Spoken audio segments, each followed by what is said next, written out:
Le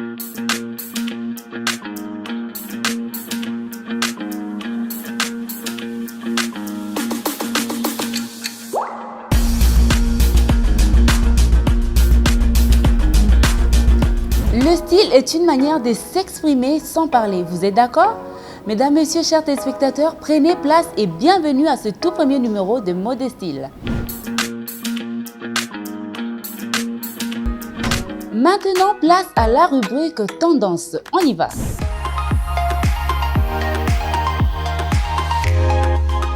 Nous connaissons tous certainement ce tissu qu'on appelle le pagne. Ce tissu qui fait actuellement feu dans le monde de la mode. L'origine du tissu imprimé et sa popularité en Afrique remontent au milieu des années 1800, lorsque une société néerlandaise, aujourd'hui appelée Vlisco, en faisait commerce en Afrique de l'Ouest dans les villes côtières. Depuis lors, ce tissu devint un incontournable de la mode africaine. Comment peut-on être tendance chic et élégant en pagne? C'est parti! Pour être chic et élégant en pagne, commencez par trouver un bon motif de pagne. Pour les femmes, il est conseillé de mettre un ensemble en pagne, jupe ou pantalon. Optez pour une veste en pagne et un pantalon tailleur en pagne également. Soit une jupe crayon semi-mollet ou encore à 3 cm de longueur après les genoux en évitant toute forme de vulgarité. Vous pouvez également mettre un tailleur en pagne avec un haut de couleur unie. Ce haut peut être une chemise, une blouse ou une veste, tout comme l'inverse, c'est-à-dire un haut monocolore, un tailleur en pagne ou une jupe. Enfin, la combinaison super tendance, vous pouvez avec elle être chic et élégant. Optez pour un modèle qui couvre bien le corps comme ceci. On va toujours sur des vêtements bien fermés avec des pagnes à 2 temps aux couleurs qui se rapprochent. Surtout, n'oubliez pas d'accessoiriser vos vêtements pour plus de beauté. Le pagne n'est pas un tissu féminin, les hommes peuvent également en porter. Pour les hommes, vous pouvez confectionner un abakos, très chic, stylé, une tendance qui n'expire pas. Apporté avec un pantalon de couleur moins pétillant pour garder le côté chic et élégant. Vous avez une veste monocolore, alors vous pouvez rajouter du tissu au niveau des revers. Ça donne un effet simple et chic. Pour clore, il y a des tuniques de temps super fashion à combiner avec un pantalon monocolore.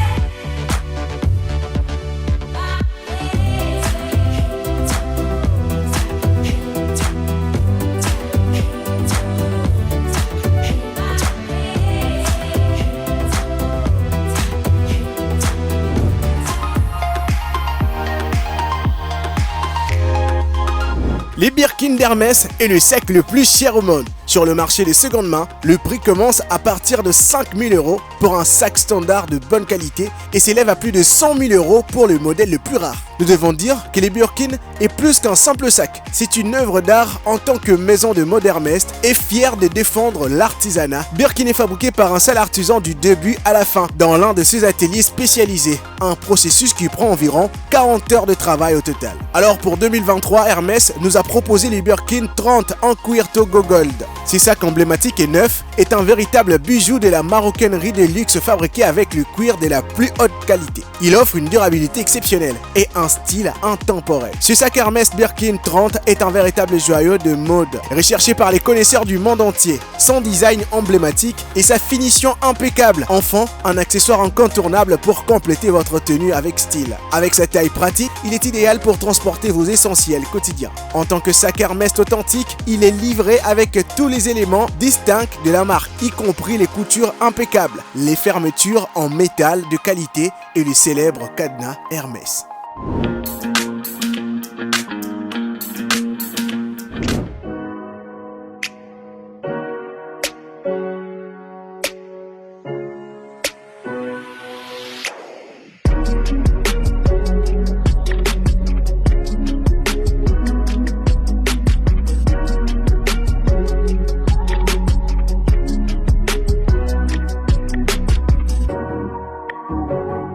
C'était donc le 7 octobre dernier que s'est déroulée la DRC Fashion Week à Kinshasa, la capitale de la République démocratique du Congo. Un événement de mode à caractère grandiose. Cet événement qui a pour but de vendre la culture artisanale de la mode congolaise et les créateurs de mode en leur laissant l'espace d'exprimer leur art, l'art de manier les tissus. Ils ont donc proposé des incroyables tenues suivant les dress codes. Oser du rose et nous ont fait voyager dans l'univers de la SAP. Ça s'est passé sur la scène du musée national de la RDC et aucune tenue proposée n'a manqué de hauteur. On peut encore une fois de plus dire que la RDC regorge de tout type de talent. Ce fut véritablement un succès, cette 3e édition de la DRC Fashion.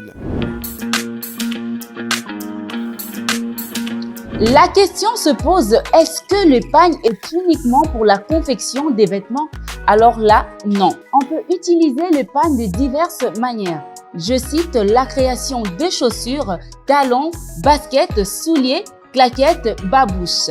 Comme accessoires, nous avons le sac, collier, couronne de tête, chaînette, bracelet, boucle d'oreille, bague, parasoleil et éventail.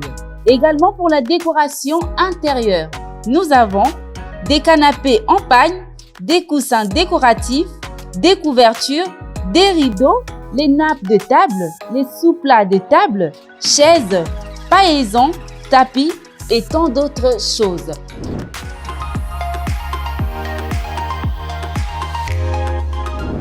C'est avec joie que je reçois dans ce beau cadre la Maison du Pagne, celui qu'on appelle l'Aigle du Style. C'est un créateur de mode détail, H10 autrement appelé, à qui je dis bonsoir. Bonsoir, merci. Comment vous allez? Ça va très bien. Alors déjà, ce surnom, l'Aigle du Style, suscite notre curiosité. Sans plus tarder, vous pouvez nous parler de ce que c'est en fait l'Aigle du Style. Pourquoi ce surnom-là? Ce surnom, ça m'a été donné par les amis. C'est aussi par rapport à ma vision et tout ce que je fais. Ils me disaient que j'étais l'aigle et lié l'aigle du style, ça m'arrangerait. Voilà. Alors, que pensez-vous de la mode au Congo, ici dans notre pays? Est-ce qu'il y a des événements qui valorisent, qui mettent en avant vos talents de créateurs de mode, qui vous laissent vous exprimer en vue de tous? Oui, on a des grands événements ici. Il y a des fashion week qui s'organisent, il y a beaucoup des événements, des fashion shows. Et moi, j'ai participé dans beaucoup des événements. Certes, il y a d'autres qui m'ont un peu loupé parce que j'étais parfois en déplacement. Et voilà, il y a des vitrines. Moi, ce que je demande aux gens, c'est de continuer à nous soutenir. Aujourd'hui, nous voyons en Europe, quand il y a des Fashion Week à Paris, par exemple, on voit tout le monde, les États-Unis se déplacent pour venir assister au défilé. Et c'est cette culture que nous devons nous donner. Au lieu de rester en train de rêver ces événements-là, essayons de miser sur ce que nous faisons. Donnons le meilleur. Les gens qui sont passionnés de la mode, du spectacle, venez acheter vos tickets, venez soutenir vos frères. C'est là aussi qu'ils présentent leur collection. Vous faites bien votre travail. En fait, c'est cet échange qui fera assez que les choses évoluent. Et voilà, mais pour affirmer, les choses ont avancé. Je vois beaucoup de gens maintenant qui... Récemment, il y a eu la DRC Fashion Week DRC. Par exemple. On a beaucoup aimé, il y avait de belles présentations. Voilà. Déjà, avec leur thème, c'était en rose, c'était énorme. Et c'est des événements comme ça qui valorisent la mode congolaise. Et il y en a beaucoup d'autres. Donc, voilà. Ça vous fait quoi de voir l'ampleur qu'a notre tissu africain, le pagne actuellement? Parce que il y a un moment où les jeunes filles, les jeunes garçons se disaient que non, je me vois mal mettre un pagne. Mais actuellement, c'est vraiment à la mode, c'est tout le monde qui en met. Et dans n'importe quelle cérémonie, on retrouve les pagnes dans des cérémonies de haut de gamme. On retrouve les pagnes dans des galas, comme robe de mariée, tout ça. Qu'est-ce que ça vous fait de voir tout ça? C'est une fierté au départ, mais après, l'Africain est toujours un peu complexé. Parce que déjà, on a beaucoup de tissus en Afrique. On a beaucoup de tissus en Afrique, au Mali, partout. Dans chaque région, il y a des tissus. Et ici, chez nous, on a par exemple les tissus Kuba. On a le raffia et tout. Et c'est nous-mêmes qui ne savons pas valoriser la chose. Alors, voir les gens mettre du pagne, c'est bien. Les pagnes nous représentent, mais c'est pas notre origine. Et moi, je pense que les gens sont en train de de s'adapter, de comprendre petit à petit. Oui. Je pense que ça va venir si nous continuons à mener ces combats, d'imposer vraiment les styles africains, congolais. Et voilà, qu'on soit pointé du doigt comme ça, que ça, c'est du Made in Congo. Déjà, je pense que vous vendez bien votre image, vous vendez bien votre talent parce que vous habillez déjà plein d'artistes. Je cite Gez Mawete, Inosvi, Rebochulo, Fabregas, Gali Garvey et plein d'autres. Qu'est-ce que ça vous fait de voir vos créations être portées par ces stars-là? Déjà, moi, j'ai toujours voulu ramener tout ce qui est fait par mes mains à un niveau très élevé. Et donc voilà, ces gens-là, ils nous représentent Oui. au travers leur musique, au travers leur visuel. Et pour moi, c'est un canal préférable pour Oui. que je sois vu, pour que je sois découvert partout, voilà. Merci beaucoup H10, mais c'est pas fini. Là, on part pour la rubrique stylée de la semaine.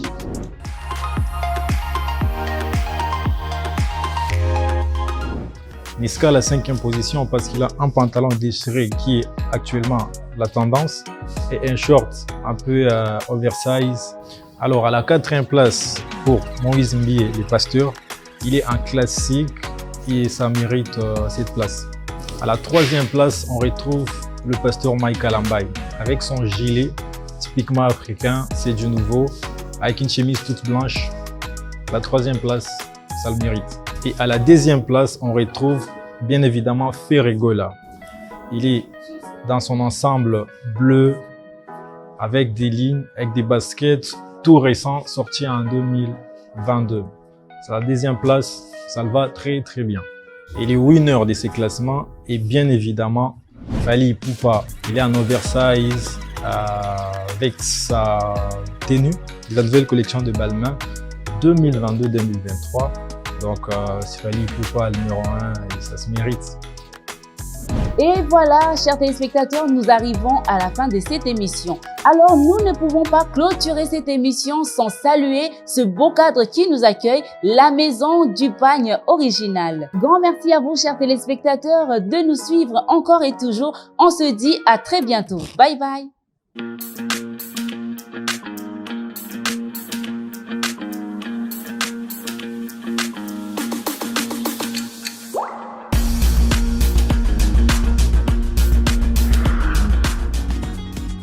Innov TV, vivez la télé dans sa dimension créative.